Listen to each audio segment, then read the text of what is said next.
Welcome to The Late Show. I'm your host, Stephen Colbert. Before we begin, ladies and gentlemen, I want to warn any of our more sensitive viewers, children, pregnant or breastfeeding mothers, that I am about to show you a picture of Donald Trump's face.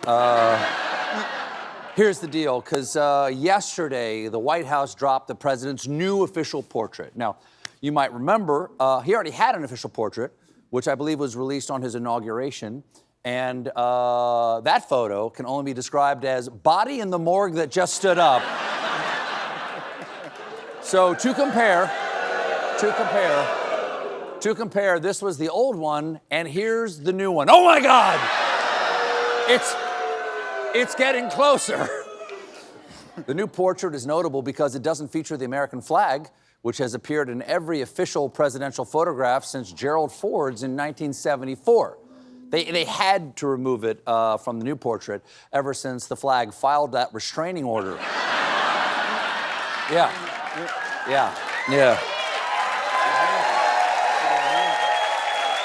Flagworth.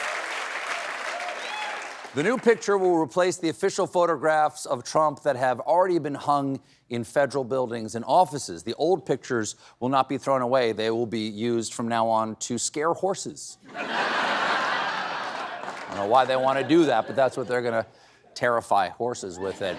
It's possible that the portraits of himself are the only things Trump really wants to be looking at these days, because reportedly, Director of National Intelligence Tulsi Gabbard is having a lot of trouble briefing Trump on world events. According to intelligence experts who have tried to brief him, the problem with Trump is that he doesn't read,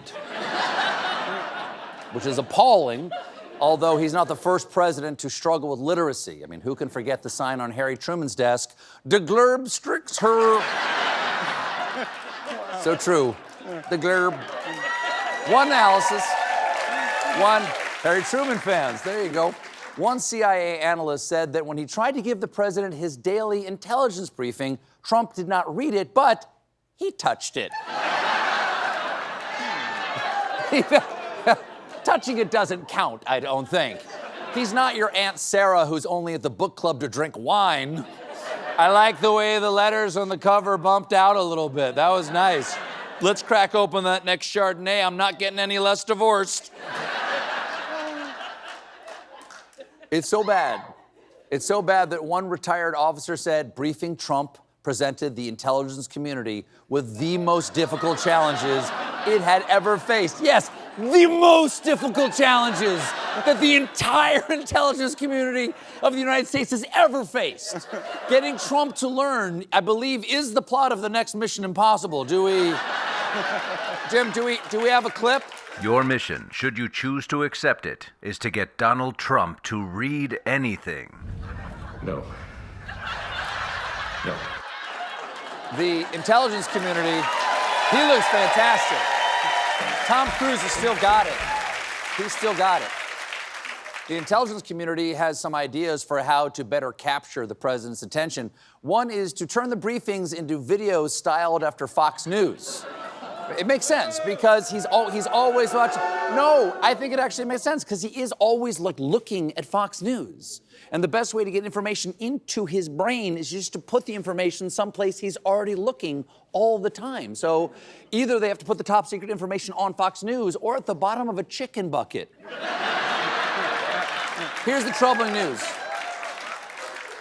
There's some troubling news from FEMA, the Federal Emergency Management Agency. Yesterday, in a private staff briefing about the start of hurricane season, Acting Chief David Richardson said he was unaware the United States had a hurricane season. Okay, not great. Hurricane season is big for FEMA. That would be like the head of Hallmark Channel saying they were unaware that we had Christmas. Or small-town bakery owners who have given up on love named Brenda Jingle. Falls in love with the owner of a candy cane farm. This is a bad look for Trump's FEMA, so the agency quickly tried to clean things up by claiming Richardson was joking. Of course it was a joke. That makes sense. Just look at this laugh machine.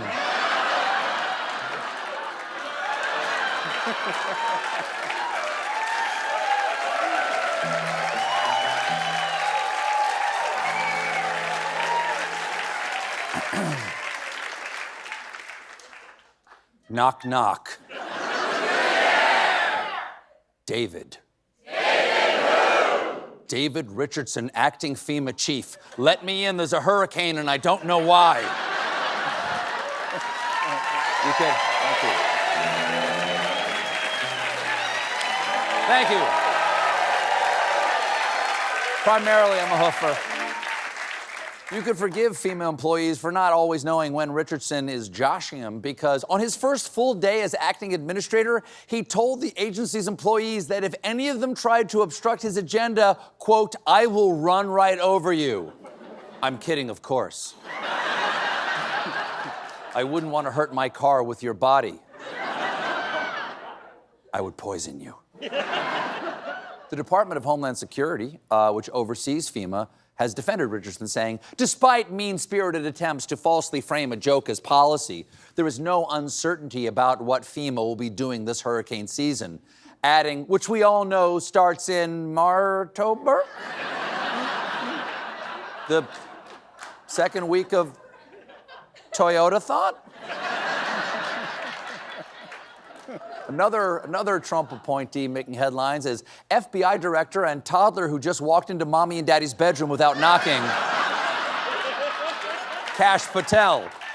Recently, Patel gave an interview to Fox News' Bret Baier about, I don't know, who cares? Check out how small Patel looks in his giant chair.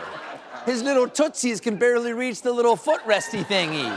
Is he sitting for an interview or is he ready for his num-nums?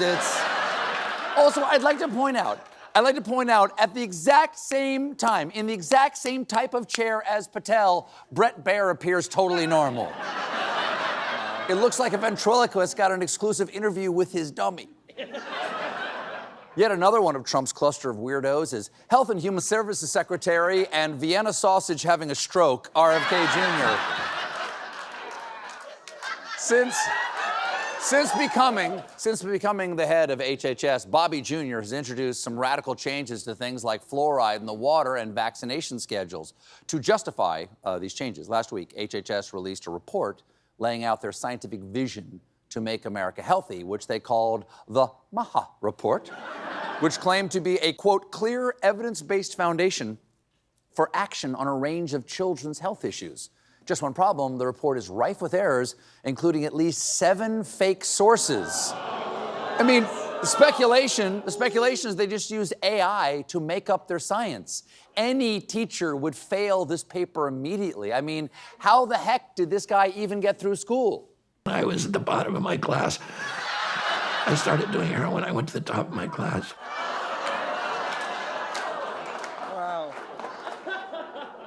RFK Jr. is also riding the white horse down to Texas, where a new bill that he's backing may soon force products like Doritos and M&Ms to include warning labels about ingredients not recommended for human consumption. No worries there. By the time I finish a bag of Doritos, I am no longer human. More specifically, thank you. More specifically, this is such generous people. Specifically, the bill warns about ingredients not recommended by other countries. Well, who cares about other countries, Bobby? We are Americans. We are pioneers. We put a man on the moon. We put a shack on Aroni.